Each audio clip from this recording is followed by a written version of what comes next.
Why do we cheat? And why do happy people cheat? And when we say infidelity, what exactly do we mean? Is it a hookup, a love story, paid sex, a chat room, a massage with happy endings?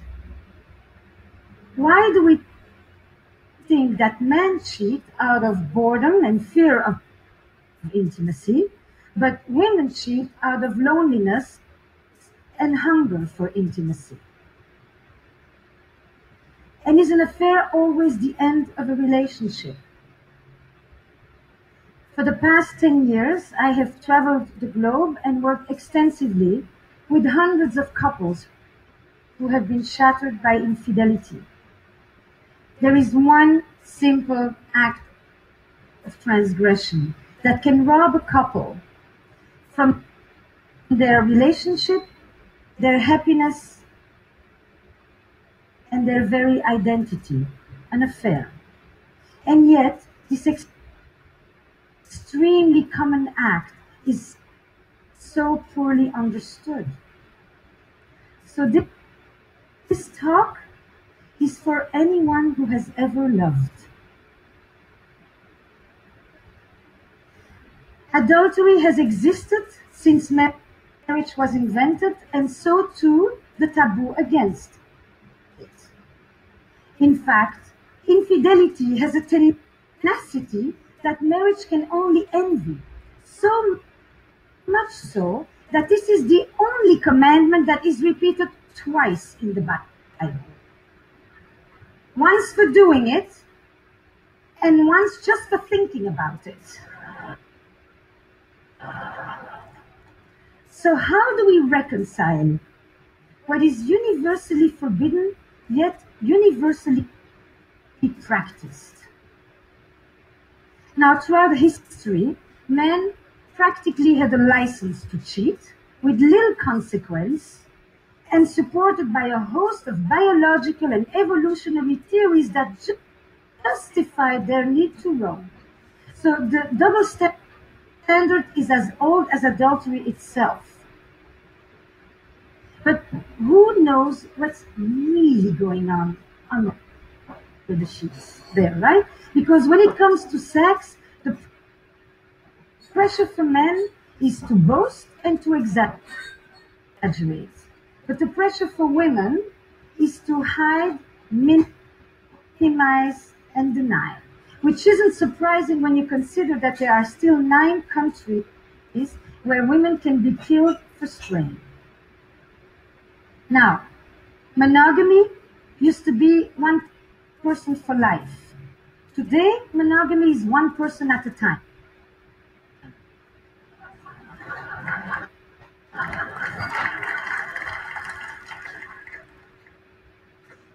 I mean, many of you probably have said, I am monogamous in all my relationships. We used to marry and had sex for the first time, but now we marry and we stop having sex with others. The fact is that monogamy had nothing to do with love. Men relied on women's fidelity in order to know whose children these are and who gets the cows when I die. Now, everyone wants to know what percentage of people cheat. I've been asked that question since I arrived at this conference. It applies to you. But the definition of infidelity keeps on expanding. Sexting, watching porn, staying secretly active on dating apps. So because there is no universally agreed upon definition of what even constitutes an infidelity, estimates vary widely, from 26% to 75%.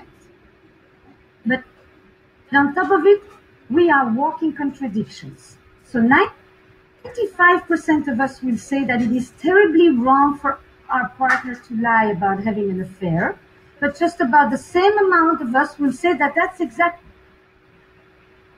what we would do if we were having one. Now, I like this definition of an affair. It brings together the three key elements: a secretive relationship, which is the core structure of an affair, an emotional connection to one degree or another, and a sexual alchemy. And alchemy is the key word here, because the erotic frisson is such that the kiss that you only imagine giving can be as powerful and as enchanting as hours of actual lovemaking. As Marcel Proust said, it's our imagination that is responsible for love, not the other person. So it's never been easier to cheat, and it's never been more difficult to keep a secret. And never has infidelity exacted such a psychological toll. When marriage was an economic enterprise, infidelity threatened our economic security. But now that marriage is a romantic arrangement, infidelity threatens our emotional security. Ironically, we used to turn to adultery. That was the space where we sought pure love. But now that we seek love in marriage, adultery destroys it. Now, there are three ways that I think infidelity hurts differently today. We have a romantic ideal in which we turn to one person to fulfill an endless list of needs: to be my greatest lover, my best friend, the best parent, my trusted confidant, my emotional companion, my intellectual equal. And I am it. I'm chosen, I'm unique, I'm indispensable, I'm irreplaceable, I'm the one. And infidelity tells me I'm not. It is the ultimate betrayal. Infidelity shatters the grand ambition of love. But if throughout history, infidelity has always been painful, today it is often traumatic because it threatens our sense of self. So my patient Fernando, he's plagued. He goes on. I thought I knew my life. I thought I knew who you were, who we were as a couple, who I was. Now I question everything. Infidelity, a violation of trust, a crisis of identity. Can I ever trust you again, he asks. Can I ever trust anyone again? And this is also what my patient Heather is telling me when she's talking to me about her story with Nick, married, 2 kids. Nick just left on a business trip. And Heather is playing on his iPad with the boys when she sees a message appear on the screen. Can't wait to see you. Strange, she thinks, we just saw each other. And then another message. Can't wait to hold you in my arms. And Heather realizes these are not for her. She also tells me that her father had affairs, that her mother, she found one little receipt in the pocket and a little bit of lipstick on the collar. Heather, she goes digging, and she finds hundreds of messages and photos exchanged and desires expressed. The vivid details of Nick's 2-year affair unfold in front of her in real time. And it made me think, affairs in the digital age, because this is the culture where I deserve to be happy. And if we used to divorce because we were unhappy, Today we divorce because we could be happier. And if divorce carried all the shame, today choosing to stay when you can leave is the new shame. So Heather, she can't talk to her friends because she's afraid that they will judge her for still loving Nick. And everywhere she turns, she gets the same advice: leave him, throw the dog on the curb. And if the situation was reversed, Nick would be in the same situation. Staying is the new shame. So if we can divorce, why do we still have affairs? Now, the typical assumption is that if someone cheats, either there's something wrong in your relationship or wrong with you. But millions of people can't all be pathological. The logic goes like this: if you have everything you need at home, then there is no need to go looking elsewhere. Assuming that there is such a thing as a perfect marriage that will inoculate us against wanderlust. But what if passion has a finite shelf life? What if there are things that even a good relationship can never provide? If even happy people cheat, what is it about? The vast majority of people that I actually work with are not at all chronic philanderers. They are often people who are deeply monogamous in their beliefs, and at least for their partner. But they find themselves in a conflict between their values and their behavior. They often are people who have actually been faithful for decades.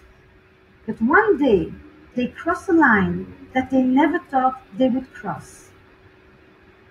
And at the risk of losing everything, but for a glimmer of what?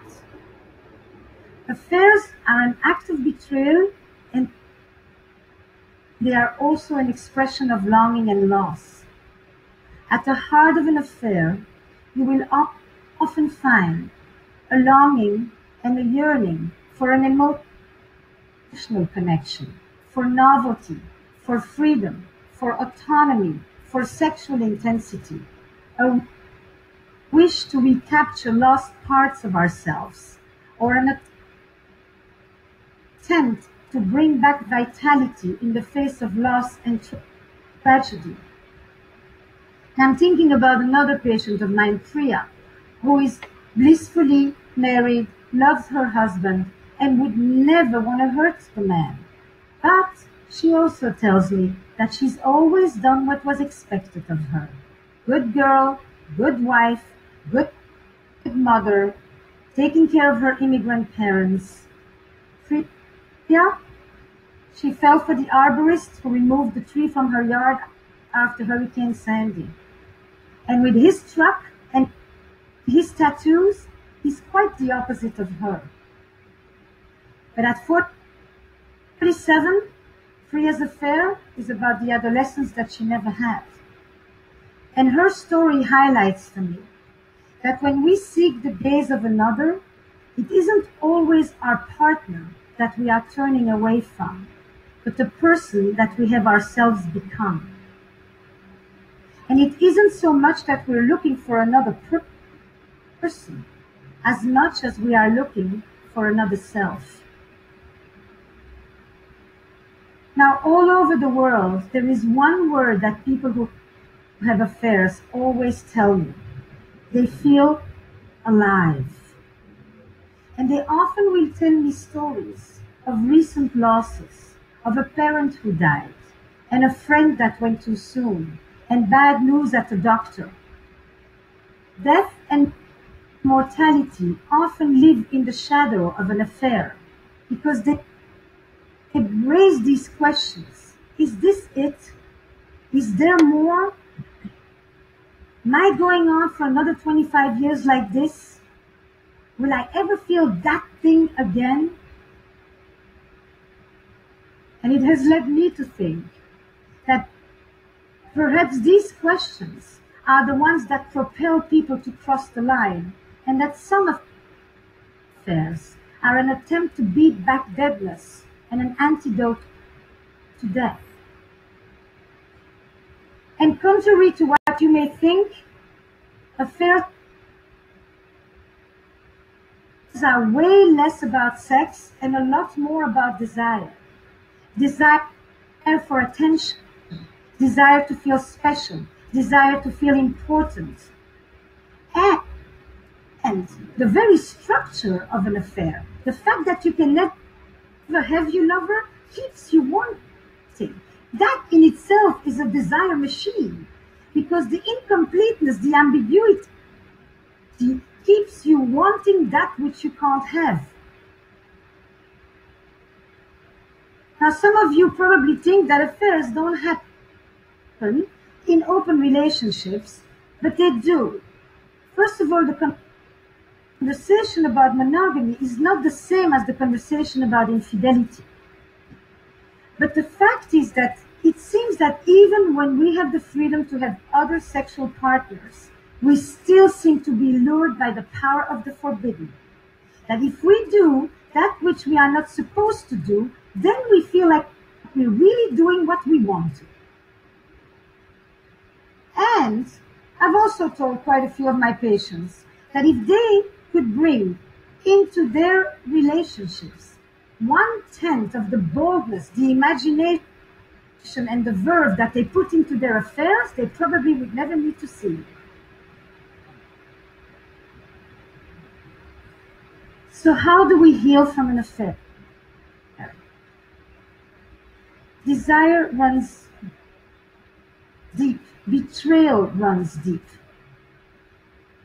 But it can be healed. And some affairs are death knells for relationships that were already dying on the vine. But others will jolt us into new possibilities. The fact is, the majority of couples who have experienced affairs stay together. But some of them will merely survive, and others will actually be able to turn a crisis into an opportunity. They'll be able to turn this into a generative experience. And I'm actually thinking even more so for the deceived partner, who will often say, you think I didn't want more, but I'm not the one who did it.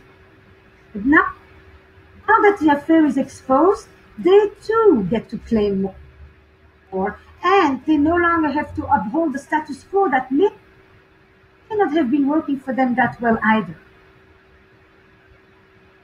I've noticed that a lot of couples, in the immediate aftermath of an affair, because of this new disorder that may actually lead to a new order, will have depths of conversations with honesty and openness that they haven't had in decades.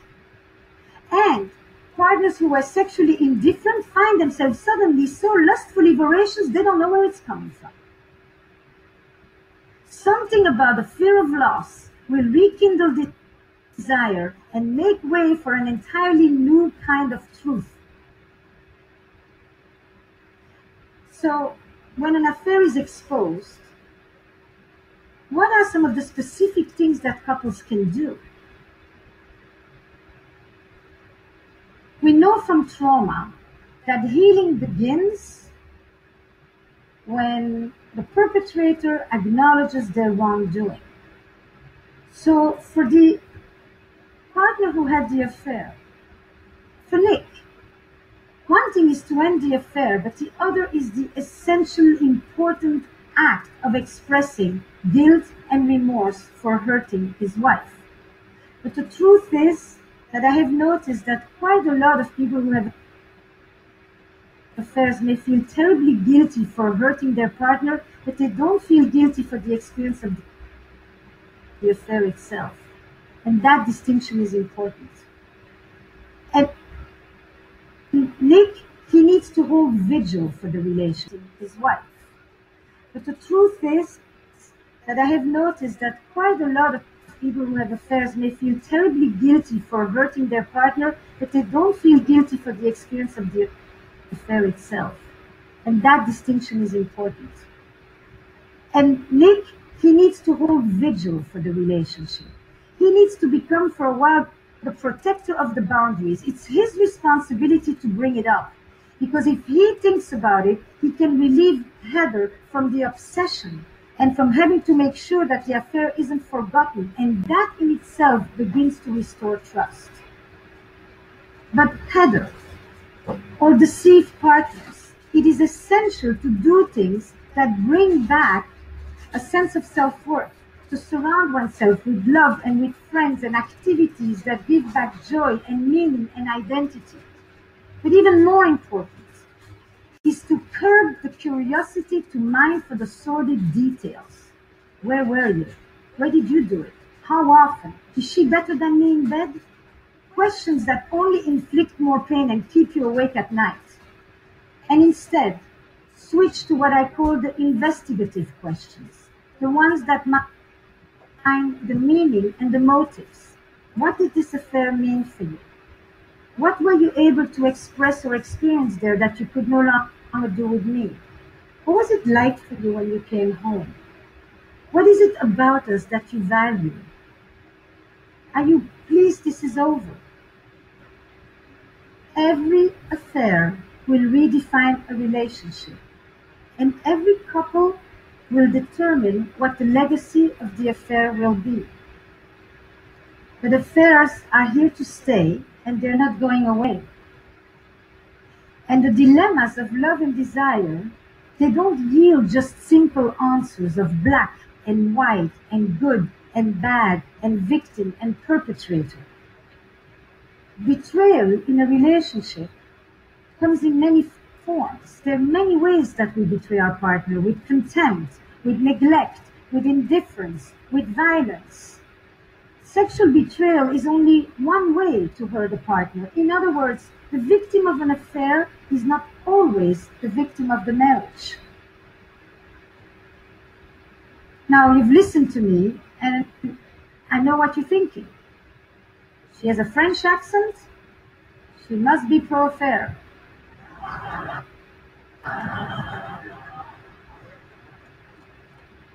So you're wrong.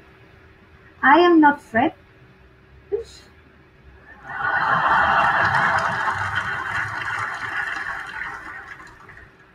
And I'm not pro-affair. But because I think that good can come out of an affair, I have often been asked this very strange question: would I ever recommend it? Now, I would no more recommend you to have an affair than I would recommend you to have cancer. And yet we know that people who have been ill often talk about how their illness has yielded them a new perspective. The main question I've been asked since I arrived at this conference when I say I do a talk about infidelity is for or against. I said yes. I look at affairs from a dual perspective. Hurt and betrayal on one side, growth and self-discovery on the other. What it did to you and what it meant for me. And so when a couple comes to me in the aftermath of an affair that has been revealed, I will often tell them this: today in the West, most of us are going to have 2 or 3 relationships or marriages. And some of us are going to do it with the same person. Your first marriage is over. Would you like to create a second one together? Thank you.